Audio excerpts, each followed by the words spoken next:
Hey guys, welcome back to the channel. Hope you had a good New Year celebration and I wish you all a very happy New Year.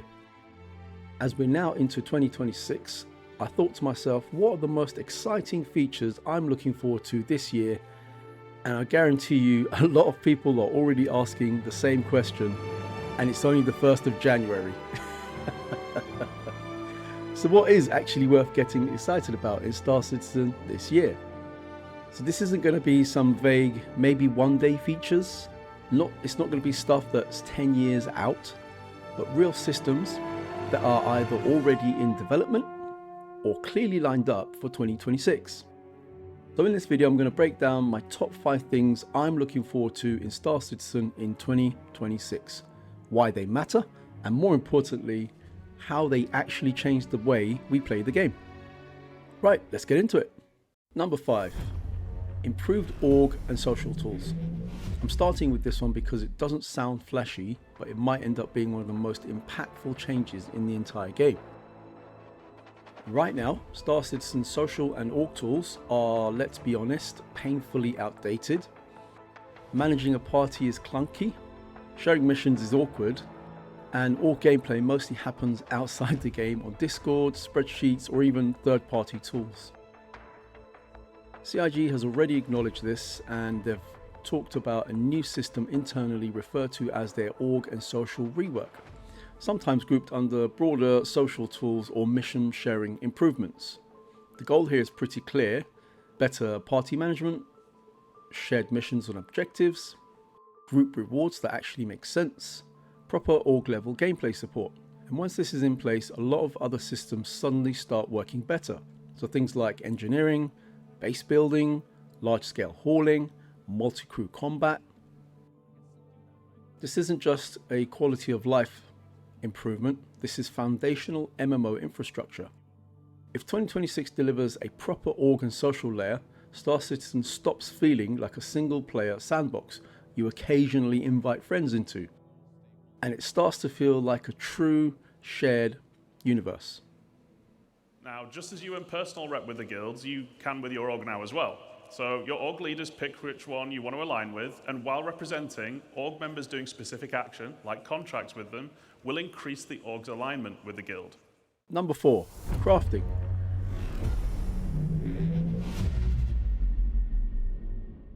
Crafting is something that's been talked about for years, but 2026 is the first time it actually feels close. And to be clear, we're not talking about crafting entire ships or capital class components on day one. What CIG has been very clear about is starting with things like small items, weapons, attachments, consumables, and possibly even armor. This makes sense to me. So crafting ties directly into systems we already have, like looting, salvage, mining, and inventory. So instead of selling everything you find, you'll actually have choices. Do I sell this? Do I refine it? Do I keep it for crafting? Do I build something better than what I can actually buy? That alone adds depth to nearly every profession. And longer term, crafting also feeds into things like player-driven economy, base building, org logistics, specialization roles. And crafting isn't about replacing shops, it's about creating value chains. And that's something that Star Citizen desperately needs. Gives us a controllable augmented view of the land. In the new structure mode, we'll pick a small basic structure and hit construct. For this demo, the construction will be instantaneous, but in the final product, this will take you quite some time.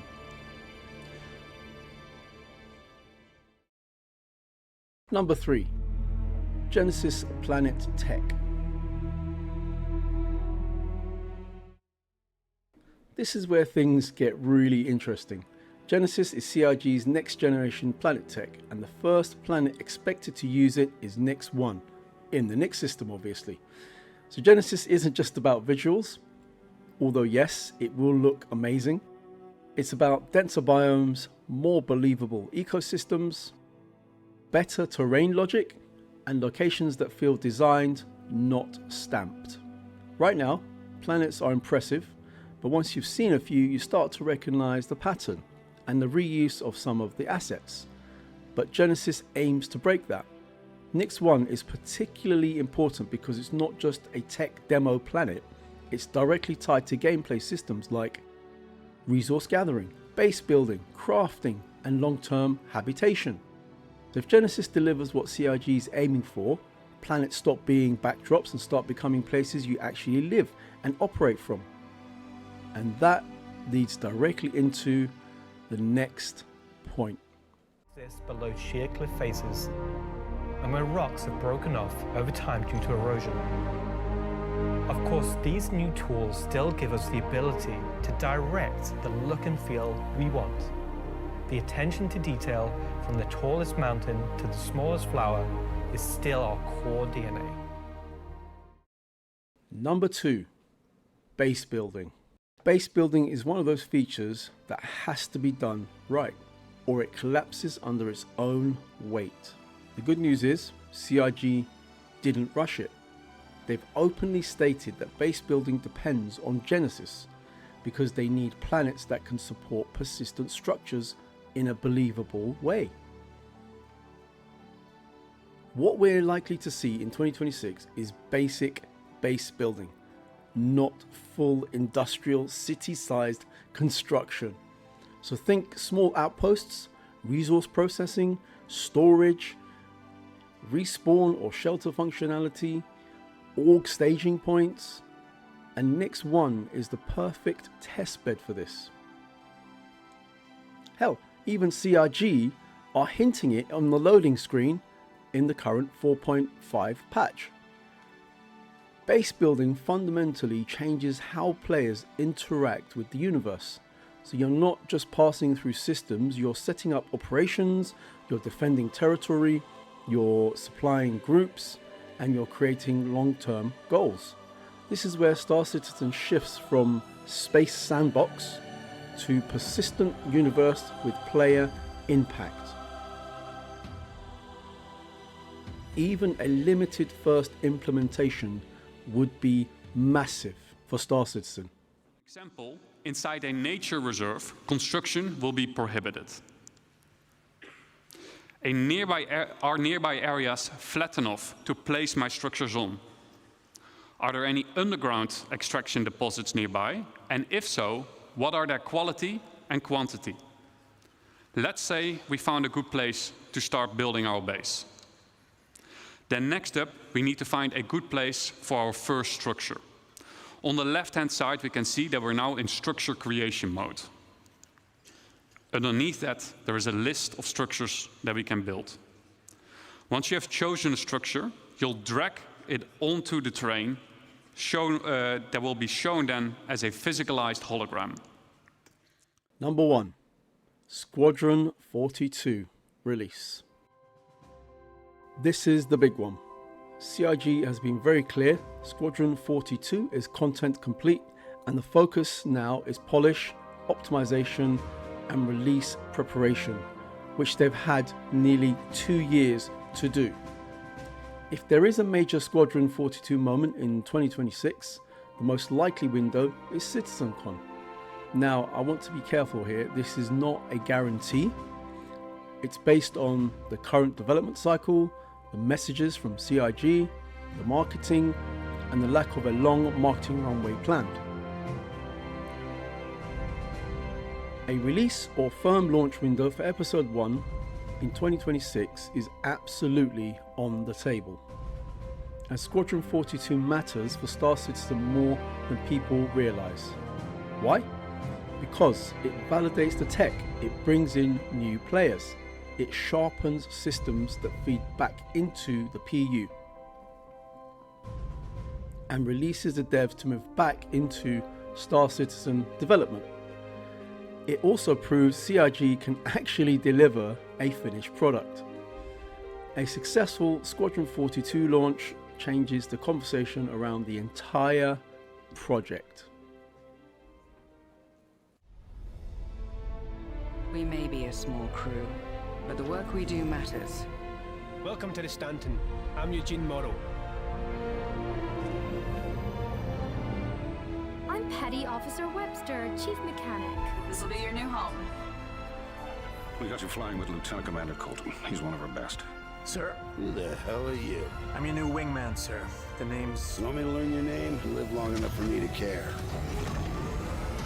Baron Actual, you're clear to launch. Launching in 3, 2, 1.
So those are my top 5 things to look forward to in Star Citizen in 2026.